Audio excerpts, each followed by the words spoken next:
Well, the goal was to get the Falcon running today. I don't know if that's going to happen. We're sitting in a Walmart parking lot in the lovely Whitewater, Wisconsin. Just trying to grab some leaf springs for the Falcon now. Well, they're Mustang. No idea if they're going to fit, but the price is right to gamble on them. So if I got to weld and fab up some stuff, we'll do that.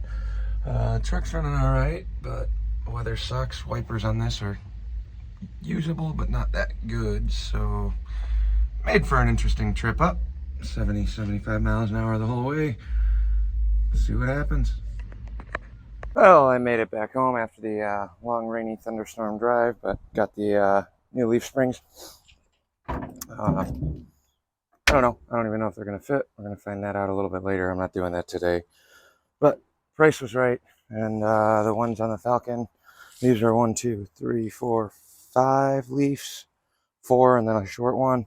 The one on the Falcon is 2 in a short one, and they are absolutely shot. So as it sits now, granted there's a ton of metal and weight in the trunk, but even with helper springs on both sides, it's still not strong enough to keep that back up. So I'm hoping that these ones should work better, just trying to figure out if they're going to fit. And then getting onto the engine bay, got the coolant lines tightened down. Not perfect, but should work. Same thing for the lower. I just picked up a stock Ford one that's on the van. I got to run fuel lines to the pump. I got to figure out where that fuel line is underneath the car. It's back on the ground, so I'm still going to have to jack it up in order to do that. Got the valve cover gaskets in, filled it up with oil and a ton of zinc additive for break-in. Distributor's kind of resting here. It won't fully seat down in that bore yet, but typically when I get it close, it's engaged on the shaft for the distributor. But normally if I get it close and crank the key over, it drops in as soon as I get one rotation on it. Don't want to change anything there because it's set at top dead center right now. Carb is roughly hooked up. I still got to do the linkages for that. Then some wiring. I got the alternator wiring harness hooked back up on the back of the alternator. I got to figure out where all these are going to go. Should tie in somewhere up here. I got the regulator. I got a new regulator, all that other stuff as well. Starter, hot wire down here. Picked up a ground cable. Might steal the battery out of the truck. Got the coil kind of laid out. This is my hot wire from the key, which brings me to where I'm at right now. Here's my motor wiring harness. TV cables dangling down there, so still a ton of little odds and ends to take care of, but I did not get a key with this car. Came with a clean title, everything else. So basically what I did in here is disconnected the switch. There's your trim bezel, so this sits in here. Disconnected that. Disconnected the switch from the housing, which is going to go through this little fancy light up bracket. Then you're left with the actual switch itself. Since I don't have the key, I couldn't do it the normal way that you're supposed to replace this. So I gambled and won. Here is the original lock. Since I didn't have a key, I couldn't turn it all the way to the left like you're supposed to use the push pin to rotate it. So I jammed a step bit in the center, kind of drilled it out, started drilling it out, went up after I got a couple dimples in there and started boring through. It actually drilled surprisingly easy.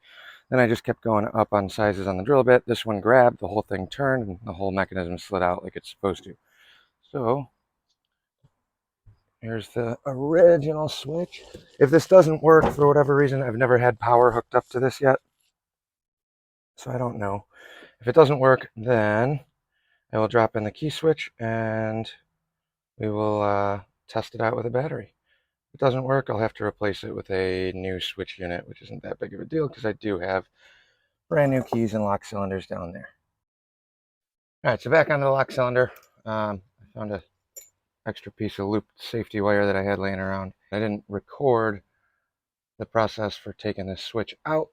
It will be the exact same as what I'm doing right now, just in reverse. If anybody's looking on lock switch removal, play this video backwards and should be fine. All right, so I got a little piece of wire. A paper clip works really well for this too. I have my new keys now. I push this in the pinhole like so. it will let you actually drop this all the way out. So let me take off this extra key real quick, make it a little bit easier to see. Okay, so here's your lock, here's your key. There's a little tiny pinhole right there. You can kind of see it. So basically when you take your pin, you're going to push this in. It's going to engage this little detent, which will let you move this over. Okay, so right now it's floating. Press this back in. Push this pin in, which then lets me rotate the key over, like so. That did not work. Right, quick technical delay. I figured out what the issue was. Couldn't get the lock to line up in there like it's supposed to. Like I said, you got a new lock cylinder with the key. So you want to go all the way to the left with this. Okay, then you're going to take your pin, push that pin in, and it lets you turn it another, I don't know, 8th turn or so. Here's the lock cylinder. The issue that I was having is I didn't have a key.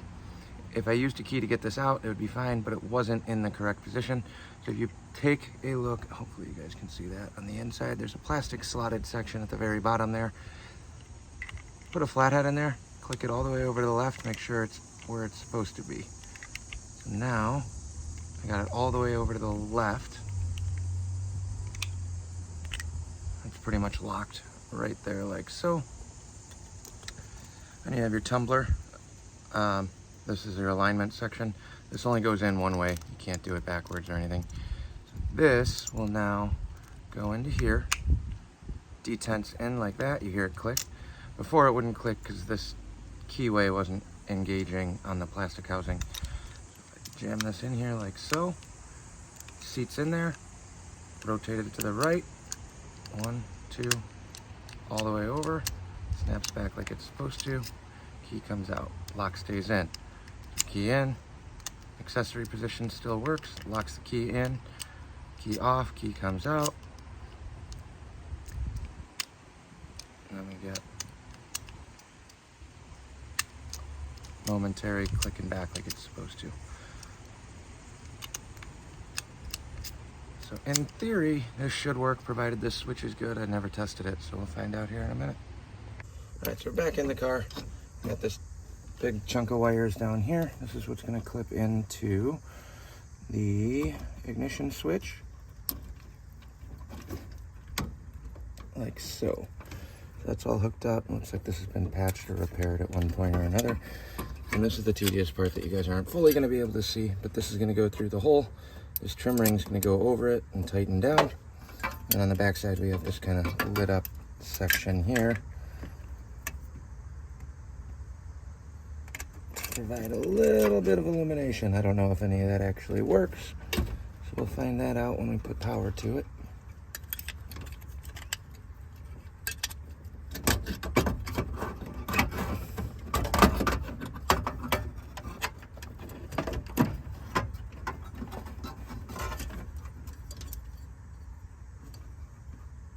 I'm also not exactly sure how this bracket all goes in here. Took it all apart, I wasn't really paying all that much attention, to be completely honest. I don't know if this goes here. That wouldn't let me kick this out far enough.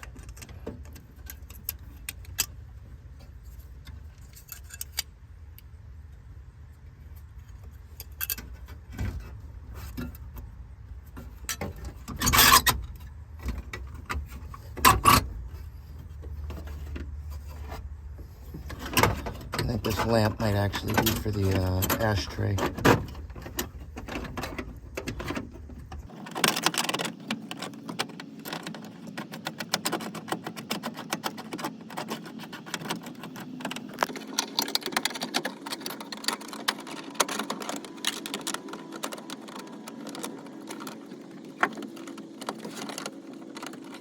Not a big fan of working underneath dashes. Can't ever see anything.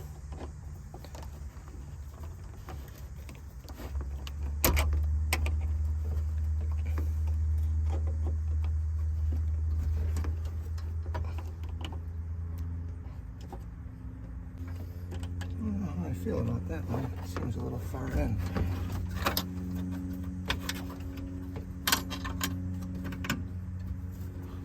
Also dropped the key back here somewhere.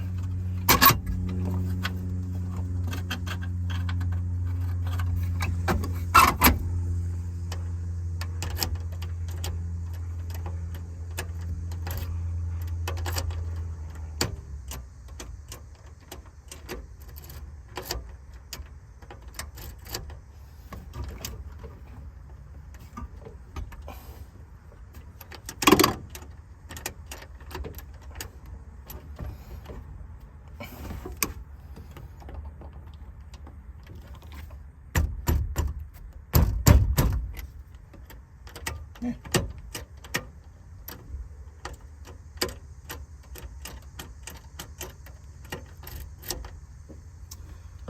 Well, we'll go with that for now.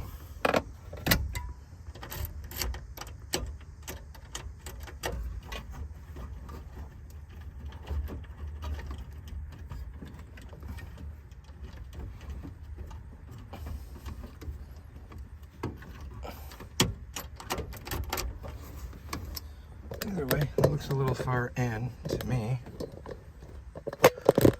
but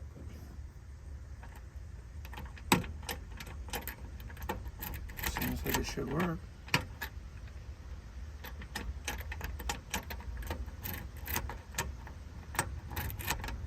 We'll find out.